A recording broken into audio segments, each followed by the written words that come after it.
It's day 6 on the Big Island of Hawaii, and today we're diving deep into culture, history, and wild beauty on the Kona Coast.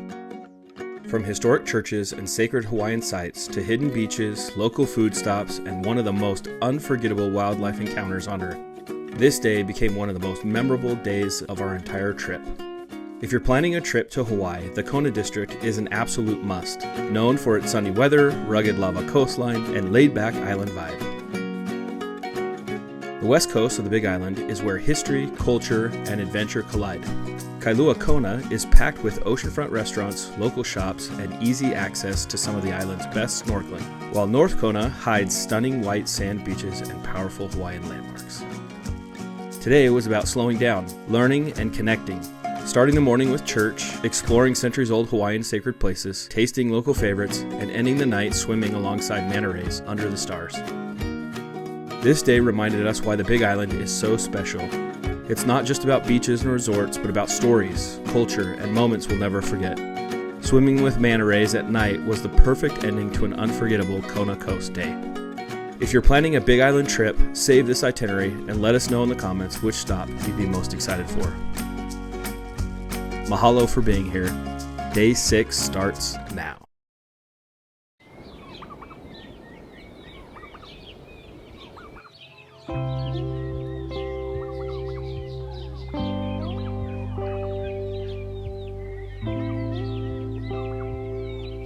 It's Sunday morning on the Big Island.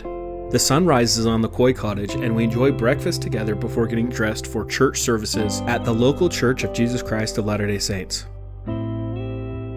It's the children's primary program at the Kealakekua Chapel. After church, we return to the Koi Cottage and get dressed for a day of hiking, history, and adventure. We drive the Mamalohoa Highway south to the historic St. Benedict Church, also known as Hawaii's Painted Church, where today's travel into Hawaii's past begins.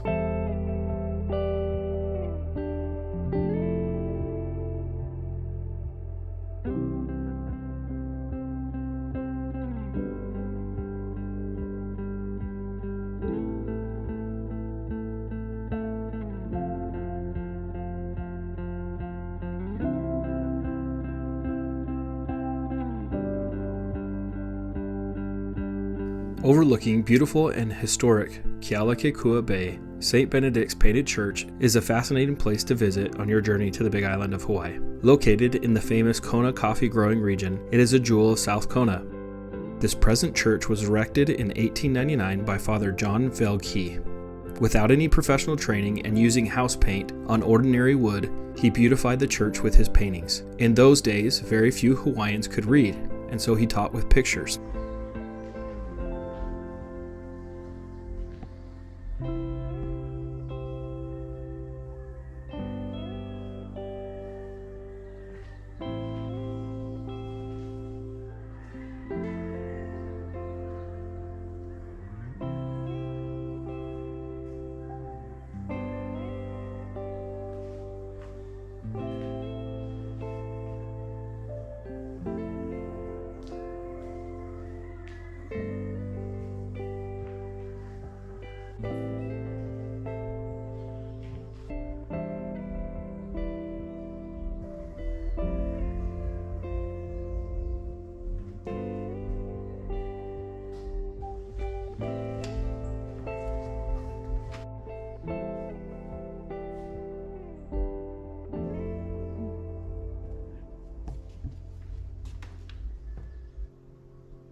The Painted Church overlooks the beautiful and historic Kealakekua Bay and is a very scenic drive away from two of the best snorkeling spots on the Big Island, Two Steps and Captain Cook.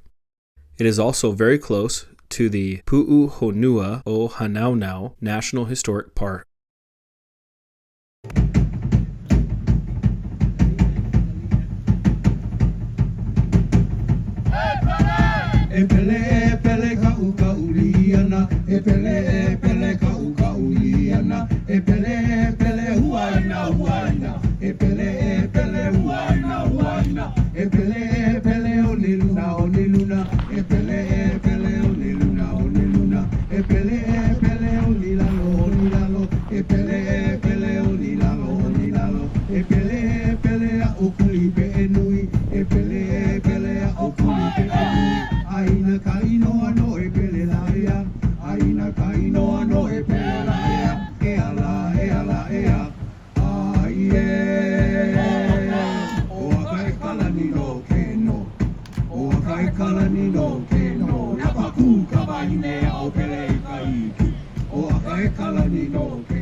We're at National Historic Park.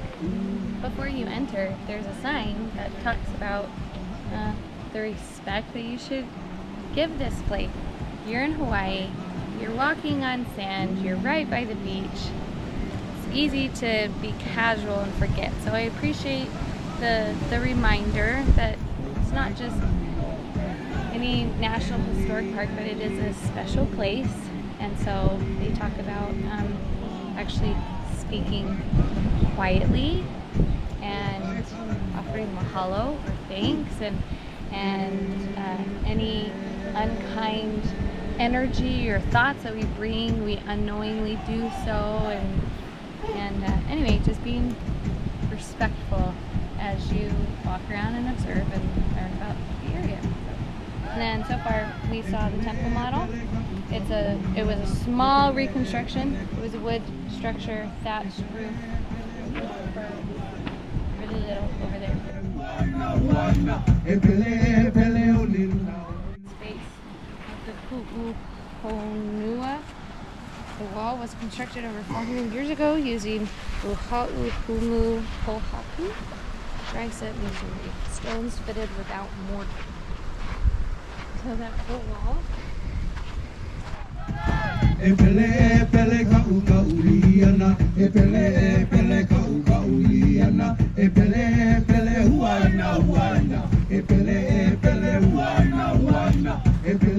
Wide? 18 feet Whoa. wide. No way. Yeah, and it's built without mortar. Pieced together. Whoa, look at that. Wow. That's incredible.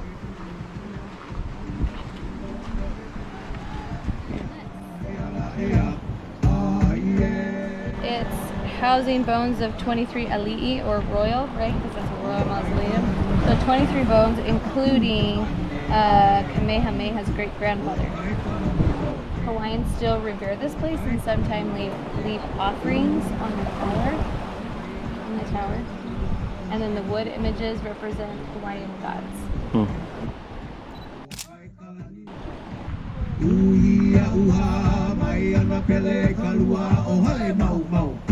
What's with that color? You have the butterflies and you have the fish. That's cool.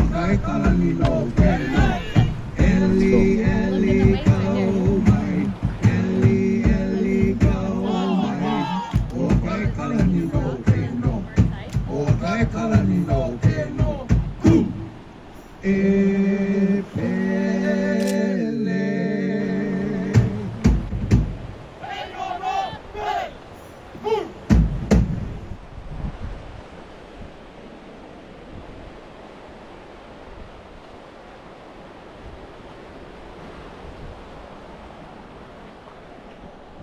Okay, so we're here at the Royal Mausoleum. This is also a temple or sacred ground. This area right here was sacred for one particular reason. So what they would do if somebody sinned or committed a crime against the tribe, against the people, they would take them all the way out there in canoes. They would throw them into the water and they would give them a head start. And the people, if they could swim to shore and make it to the land and get up onto this land, onto this platform here, then they would be forgiven of their trespasses against the people. If they were caught before they made it here, they were killed. And so this was kind of a place of of redemption. If they made it to this area, they knew they would be safe.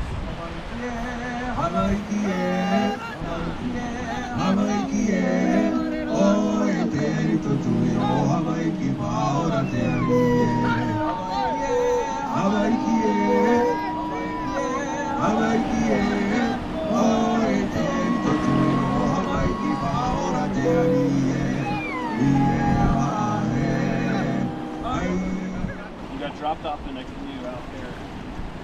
You're swimming in, get up onto the lava, scramble as fast as you can across the lava, and make it to the temple. You are safe. See my Honu, my little sea turtle friends right here, trying to swim up and eat off the rock.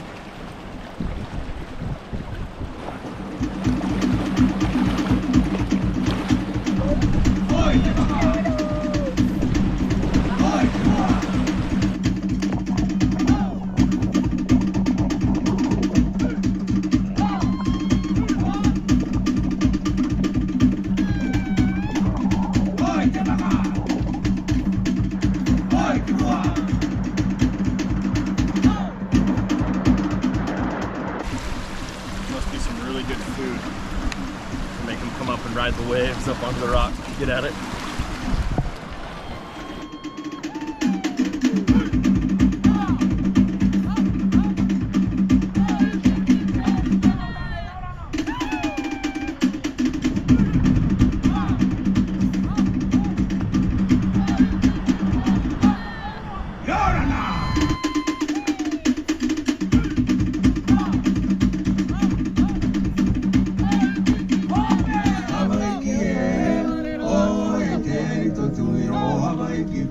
Strategy game.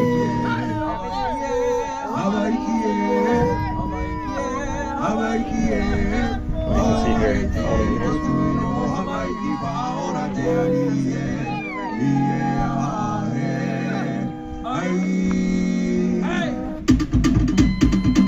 yeah, they're fishing it, for sure.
How's it?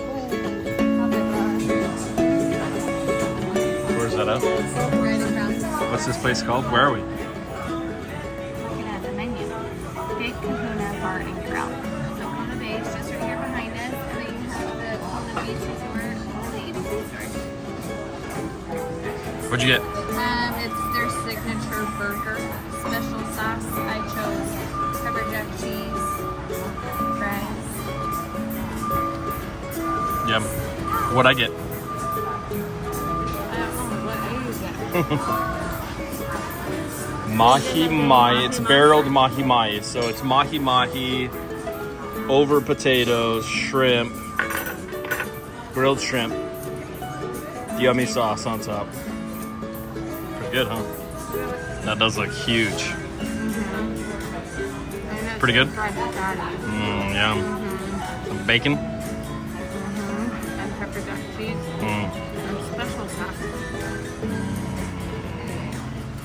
signature sauce. Yum. I mean, that's a fresh hamburger. That's not a frozen patty. So verdict. Really good. She said to someone that breakfast is her favorite of what they serve. They serve breakfast, lunch, and dinner. They go from 8 to 10. So if she thinks breakfast is her favorite, now makes me want to go for breakfast.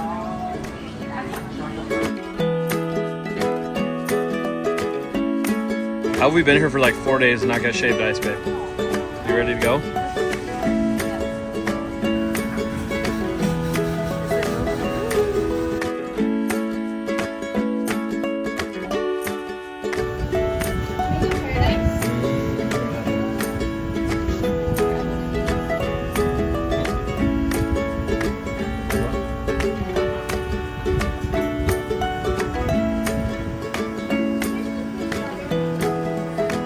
Thank you. I got the Mango Paradise, which has mango, strawberry, popping boba, vanilla ice cream, mochi,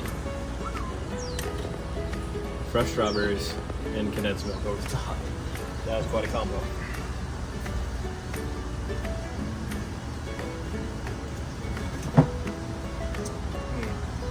And real fruit too. Real fruit juice. Good. You have to try it with the popping boba.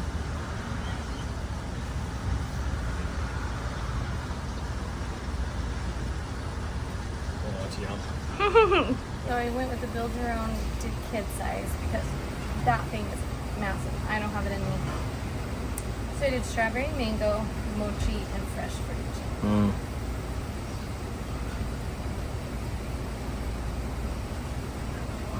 Again?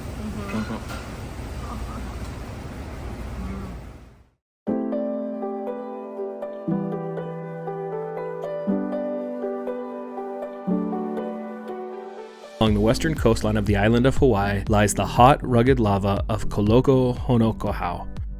This seemingly barren and harsh landscape does not appear to be suitable for human existence, and yet, long before written history, the Hawaiian people built a thriving settlement upon this a'a lava.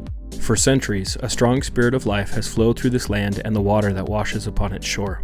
Hawaiians saw this spirit in the pools of water fresh enough to drink, the ocean animals to catch for food, the plants to shape into shelters, and so they settled here. They lived makai, on the beach and lava fields, harvesting food from the sea.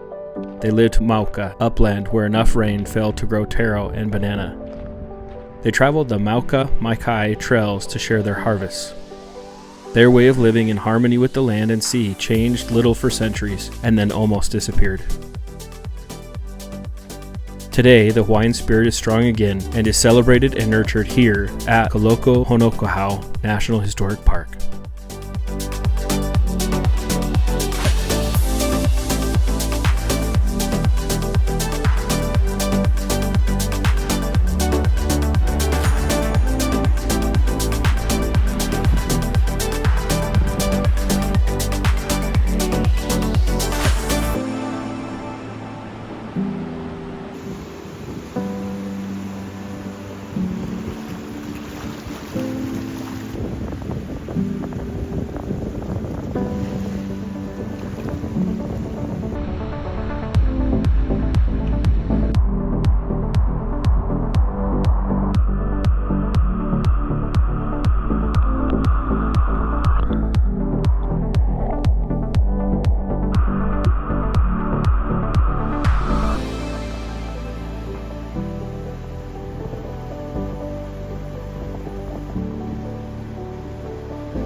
What did we just do and where are we going?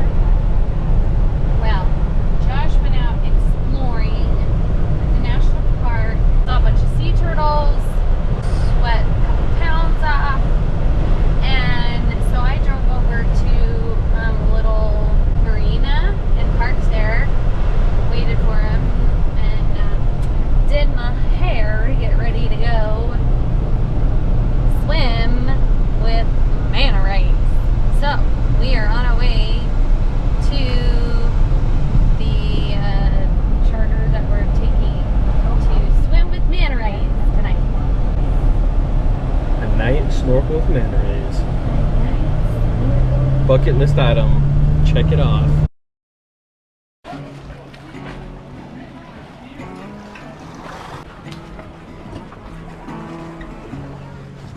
Hey, Joshy. Getting ready to jump on the Hōkū, which is a catamaran here with some paradise.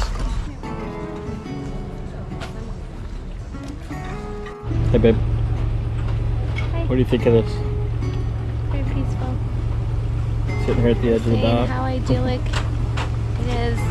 You just have a bunch of families, friends, gathered on the end of the dock, facing the sunset, fishing. Like,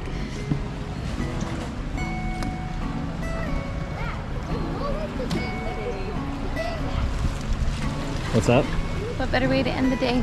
And this cute little boy caught a fish that was like that big.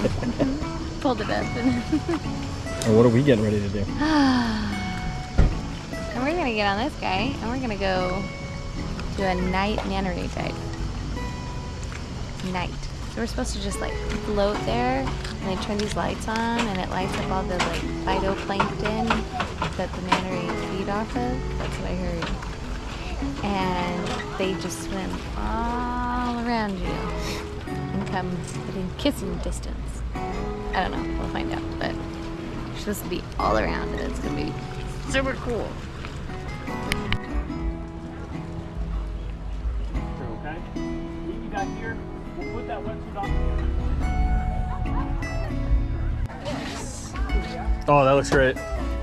For extra chubby guy. It's gonna zip up in the front. Just Okay. try it. See how you feel. The Awesome. zipper started. Front zipper. Try not to unzip it all the way. Okay. Things get crazy. Yeah. I've been there before. You don't want to do that. Thank you. It's all right. Beat you. Go!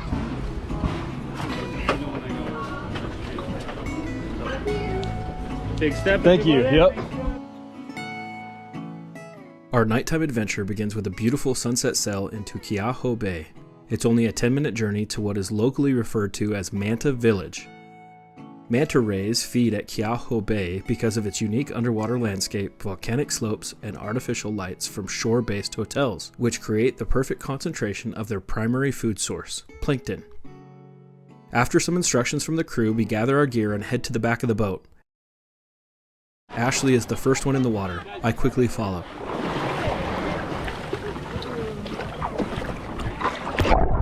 After swimming out to the illuminated rafts, we place pool noodles under our legs and grab onto the side of the rafts with our hands. This allows us to float on top of the water and keeps us from kicking or bumping into the feeding manta rays.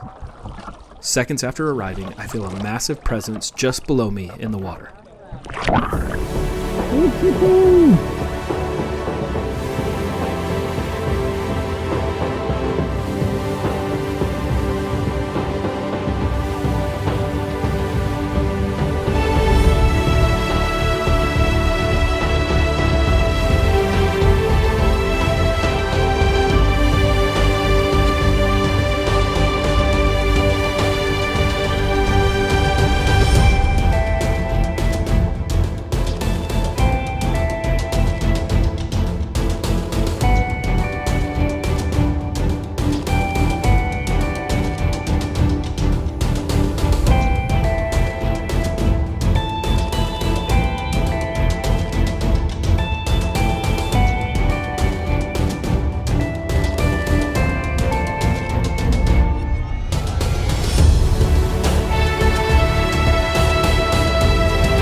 about them as they come by and we identify them.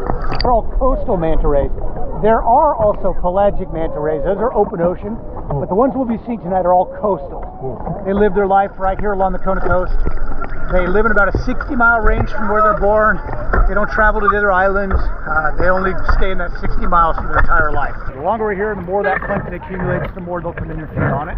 And I can see a lot of plankton. Wow.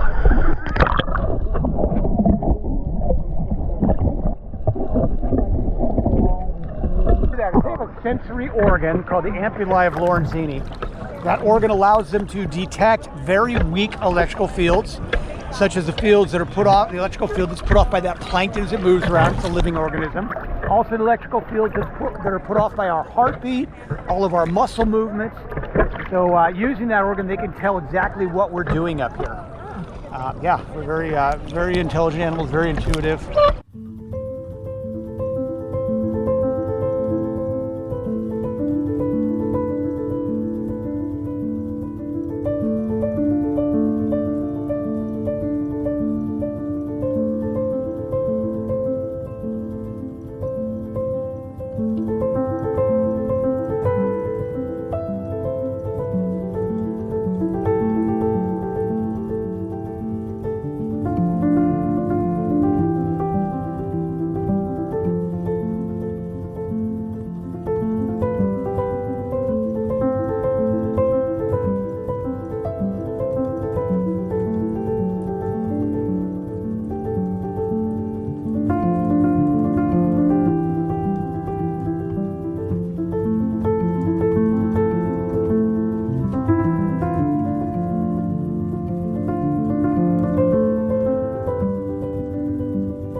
can't tell them apart based on scars they may have, or definitely by their stomach pattern. So their bellies are white with the black spots. Yeah. The spots are unique to the manta. Oh, okay. So this is Kenzie Ray, and you can tell based on her spot pattern. It almost looks like a K.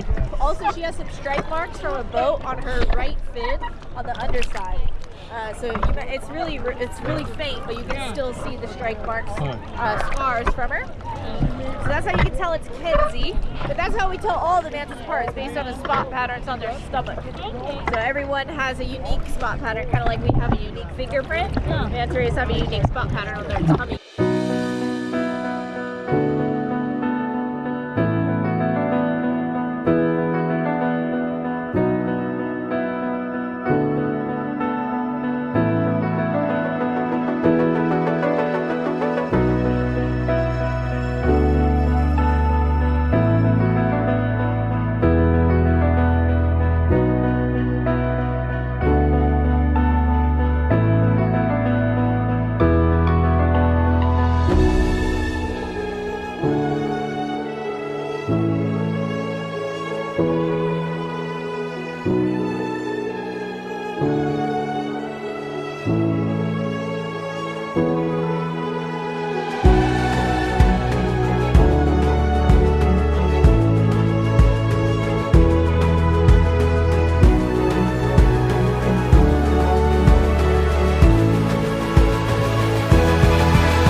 Thank you.